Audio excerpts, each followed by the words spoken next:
Okay, so today we have a bit of an interesting topic. We are going to be talking about abundance versus scarcity, how to use the scarcity mindset, avoid it for yourself, but to use it in your offer, your sales, and when you're doing your interactions, how to use it for persuasion. Welcome to the channel. I am RoyHoss. I specialize in sales, whether it's B2B, B2C, or enterprise sales. I've been doing it for a long time, over 13 years. Welcome to the channel. If you haven't been here before, consider subscribing. Definitely leave a like. It helps the YouTube algorithm. And let a friend know if you find this to be helpful. Also, make sure you leave your thoughts in the comments below. If you agree, disagree, or if you'd like to see something in a future video, let me know with a comment below. With that, let's get into today's video. Here's the thing. I'm going to get a little bit closer to the microphone than I usually do because that should improve the quality. I know that my last video was quiet, especially on mobile, so I got some comments and feedback on that. And this is a new mic, so I hope you guys like it. Love this thing. It's a Samsung G-Track Pro, I think it's called. If not, then I'll have a correction as a little subtitle, but I think it's the...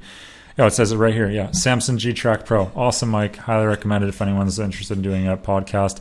And also, I am looking for potentially doing a some podcast format videos. If anyone wants to come on and join me and do sort of a Zoom session where we discuss a topic, and you are a sales professional or you're a business owner, let me know. Shoot me a message.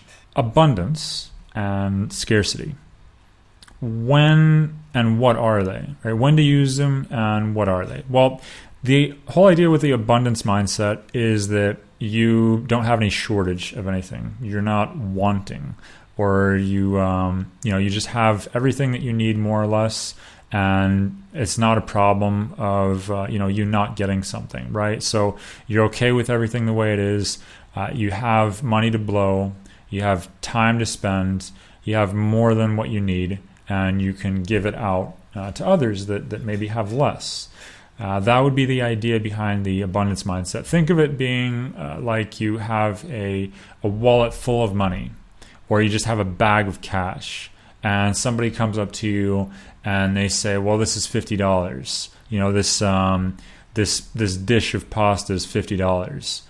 If you have a massive bag of money, and let's leave the mindset out of it of not blowing cash, but you would think far less of that $50 and spending it on something stupid like a bowl of pasta, even if it is a high-class restaurant. When you have a bag of cash and you have that abundance mindset, $50, that's nothing, no problem.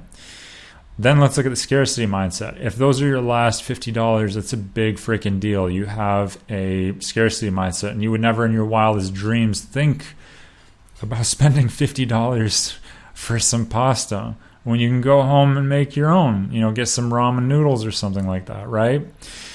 I love ramen noodles. I was in Japan. We were there with my wife. We had ramen over there. It's cheap, but damn is it good, especially the seafood flavored one. I know some people don't like seafood, but it had like little shrimps in it. It was awesome. So I highly recommend Japan and ramen if you're into that kind of stuff. That being said, when you come to a place like, I've traveled to India for vacation, I could not, over the course of 2 weeks, manage to spend $500. I saw the Dalai Lama. I traveled all over the Himalayas. I took private taxis everywhere, had the best restaurants in the area where I was staying near the Himalayas. And just did whatever the hell I wanted. And I couldn't spend $500. Couldn't spend it. I tried, but there was nothing to spend it on. I couldn't spend it. If I tried really hard and that was the only thing I was trying to do, maybe I could come up with a way to do it, but I couldn't figure out a way to do it. I took luxury buses, all that. I had an abundance mindset. Now, if I went there and I was on my last few dollars, I would be worried the whole time. How does this translate over to what we do in business and in sales? Well, the thing is that when you talk to clients, on one hand, there's you and the business and what you're trying to sell them. And then there's your client and how they see things. So if you, as the person that's presenting them with a solution, come to them with an abundance mindset, then that rubs off on them. you have that, this guy's in control. He doesn't need my money. It's not about the money. It's just about, doing what's right, doing the best thing, what feels good, what feels right. And the money is not the issue. It's not the money. It's not the money. It's more about, does this fit for what I'm looking for? Obviously, the money will be there. Obviously, this will make me money. That's a given. I mean, the abundance mindset. That's the abundance mindset. But the thing that I see a lot of salespeople do is they personify their scarcity mindset, that they don't have enough money, that they're broke, or they're worried about, closing this sale and they really need this sale to get their commission. That translates through the call, whether they know it or not. And furthermore, it really can kill your sale. It can poison the water, so to speak, of your sale. What you don't want to do is have an instance where you're talking to your client and they can just smell that they have way more money than you, and you're just really trying to get a piece of their pie. That's not how you want things to come across. The kind of scarcity mindset you do want to use is you want to have a level playing field, and the deal is kind of already done. The money's not the issue, right? But then you want to introduce scarcity purposely. The idea is that what you really want to be looking for is, how can I introduce scarcity in a way that is tactfully beneficial, that I can use to move my sale forward. And the way that you want to do that is by introducing urgency in the form of scarcity. For example, we have limited places. There's limited positions. There's a limited supply. We can only work with a limited number of people. Or this offer ends next week. This offer ends in a month.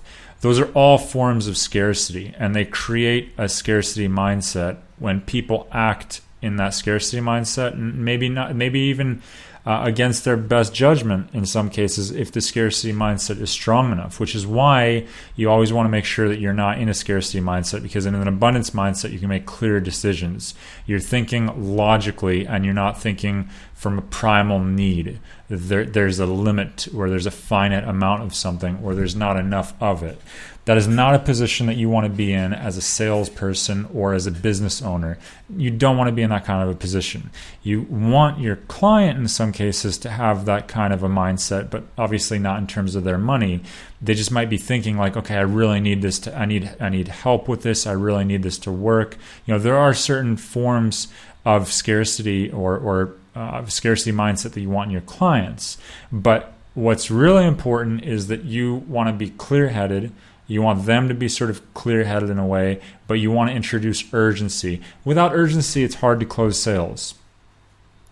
They need to have a reason to close now, today, or this week. But if they have no reason to do so, then all right, I'll think about it. I'll talk to my wife. You need to have a reason that they need to do this today. Really important. And I even make that mistake sometimes. In fact, just talking about it, I can think of a number of instances in the last week and a half that I or someone in my team has made that mistake. Maybe even a couple times. It's hard to remember all the things that you need to do and do everything perfectly. Everyone makes mistakes. I make mistakes, and that's fine, just so long as you recognize them and you fix them, or you do your best to fix them. And one of those is having enough urgency in your discussion with the client. Why should I do this now? I'll just talk to you in a week, or let me think about it. Let me get back to you tomorrow. There is most probably a lack of urgency, or it's not urgent enough in their mind, and that's one of the issues. So the whole abundance and scarcity mindset, there's on one hand you and the buyer, and then there's also generally in the call creating scarcity. So scarcity is a very useful tool. Now, one of the items that you want to really have in your toolbox is when you're looking at your deal and you're looking at their position, you want to uncover why is it that they need to do this. So there's two sides. There's you, your product, your service, your company, and then there's your client, their situation. So ideally, you want to stack the two. So what that might look like is, so why do you need this? You might ask them, Well, I mean, why is it that you're looking to do this now? Why not just take care of this, a couple months ago or a week ago, or why not do this in a year from now? Why today?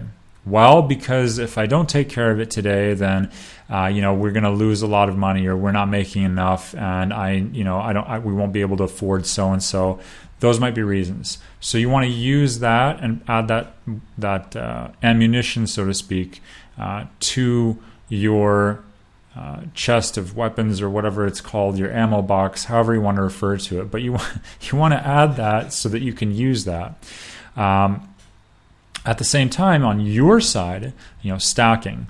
It's like, well, listen, I understand that when you're saying that if you don't get this sorted, you were mentioning that you're going to have a difficulty with being able to scale your business. If you're not able to close this number of deals at this time right now for what you're doing, then you're going to see a shortage of X, Y, and Z, and that's going to affect ABC. So here's the thing. We can do this and we can get this started, but the thing is that we only have 3 more positions that we would be able to take on with new clients for this month. And it's only the start of the month, and I'm stacked with appointments. What you're asking for takes quite a bit of work. For us to really be able to do this, we would only be able to do that, about 5 to 10 days from now. And in that time, there's going to be a lot of new clients that come in. So, we don't have an infinite number of positions available for this. Do you see this as being something that you can see yourself doing? Is that, when do you realistically see yourself moving forward with this? Well, okay, you know what? Let me just get back to you. Can you call me back at the end of the day? I just want to talk to my partner, and then we'll move forward with it. That's the kind of response you want to kind of get. If you're getting those kinds of responses, that's okay, and it might be a 2-call close. Ideally, the best kind of response is like, okay, so how much is it again? And now you're on the roll. You're moving forward. It's like, well, okay, so you only have a limited number of positions. What's involved in actually getting started? Another kind of response that you want to get. But if you create that urgency and there's not enough of something, then there's so many examples throughout history of urgency and scarcity being a huge driving force for people to make crazy decisions. Bitcoin is an excellent example. That I better get this FOMO, right? Fear of missing out. So if you can create that fear of missing out, that scarcity mindset, like there's not enough, or somebody else is going to get in line in front of you and then you're going to be last in line. Those are tools that you can use in your toolbox to create scarcity, even if it's artificially. Now, don't be an asshole. Don't use this, to take advantage of your clients, and don't insult their intelligence. It's going to be really sleazy if you need to be tactful about this. You need to be thoughtful. So you don't want to abuse this and just come off like you're some sleazy car salesman. Well, it's like, well, if you act today, then you'll get this free air freshener for your car. And if you don't act today, then I won't be able to give you this air freshener. Crap like that. Don't do that. Be sophisticated. Expect your buyer, especially nowadays, everyone has the internet. Expect your buyer not to be they're not dummies. These are usually sophisticated people that do their research. But if you give them legitimately good reasons why they need to act, not just for you and for your business and the scarcity that you have in your business, but for themselves and the problems that might occur if they don't act, and you highlight that, you have that pain to work from, then you're able to really move things forward. You can even have a so-so product, but if you have enough reason that you've created with that scarcity, then you can see deals close. So that's the lesson for today of abundance and scarcity. I will finish off with one other thought here. When you are on the call with people, you shouldn't be worried about, this deal has to close, or I'm not going to be able to make my car payments, or I'm not going to be able to pay rent. If you find yourself in that state of mind, you're going to have a hard time closing. You're always going to be fearful. You're always going to be second guessing everything. Do not come into a deal or a negotiation with that kind of a mindset. Go for a jog, do some push-ups, do whatever you need to do to get your mindset fixed and not thinking that way. I would suggest that you have a wad of cash in your wallet. Not that anybody uses cash these days. A lot of people use credit cards. I don't think I really have that much cash in my credit card on a day-to-day. But if I'm going into a big negotiation, then I might withdraw a couple $100 and have them in my wallet, just so that I have that abundance mindset. Hell, I might even have a phone call with somebody on the phone. I've never seen that person, and they won't be seeing me. It's not a Zoom call, or I'm not meeting them in person, but I'll still dress up. I will put on a dress shirt. I might even put on a tie, not like this t-shirt that I'm wearing right now, and dress nicely, and clothing that I would normally wear if it was an in-person meeting and I was trying to dress to impress. Why? So that I have an abundance mindset, so that I'm thinking clearly and I'm not thinking from a position of not having enough. So I hope you enjoyed this video. If you did, leave a like, leave a comment below. Let me know what your thoughts are. Let me know if you agree, if you disagree. So if you have an idea for another video or what topics you'd like to see me cover, then let me know. Look forward to seeing you in the next video. Thanks for watching.